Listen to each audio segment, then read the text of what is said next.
So for this new episode of Musilicious, I decided to take you to my little garden, to my little fantastic world where magic and fantasy come true sometimes, with flowers and green around me. And that's just because the album I'm going to talk about, and also the group I'm going to talk about, is able to let us travel to a more fantastic, a dreamy world made of fantasy atmospheres.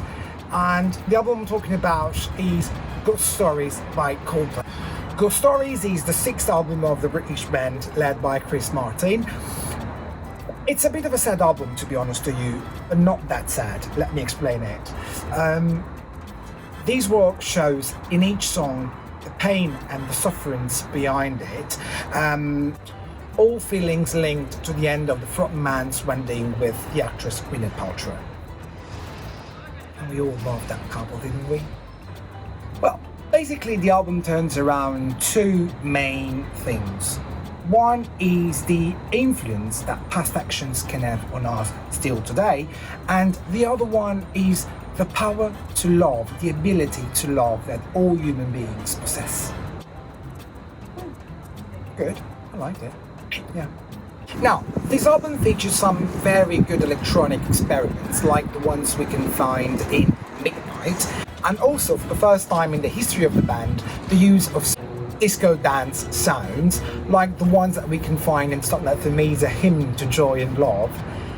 This is a sky full of stars, which was also made in cooperation with Ep6, the famous DJ that we all know unfortunately took away his life due to mental issues. Two other singles were extracted from the album, Magic and Ink. Now, because of the complexity of all the music and soundtracks, Ghost Stories did not have a world tour. Though it had a few dates, just a few shows held around the world, and it ended up in the recordings of Ghost Stories, the tour 2014, which was recorded in Los Angeles, and it was a show that was reserved just to a few lucky fans, and I was not one of those.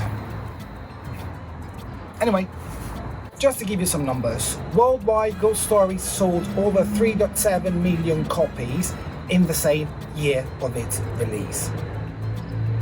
Not bad.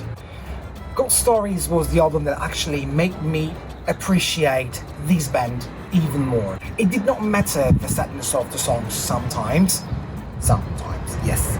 Because every time I finished listening to the album, I felt that hope and positivity had been reinforced from that music, and that some of the words just got stuck in my mind.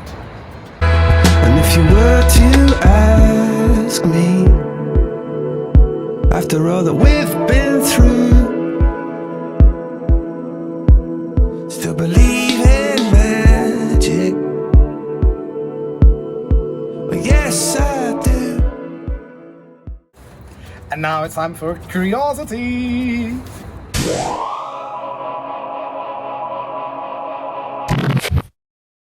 I think that Chris Martin must be a big karaoke fan, because he said during an interview in 2008 that he would have loved to have more Coldplay songs to be featured in karaoke books. Because he said, whenever I open a karaoke book, there are loads of songs from the Beatles, but almost none from the Coldplays.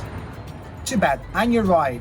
Well, thank you for watching this episode of Musilicious today. I hope you enjoyed it, and I'll see you next time. Ciao, ciao!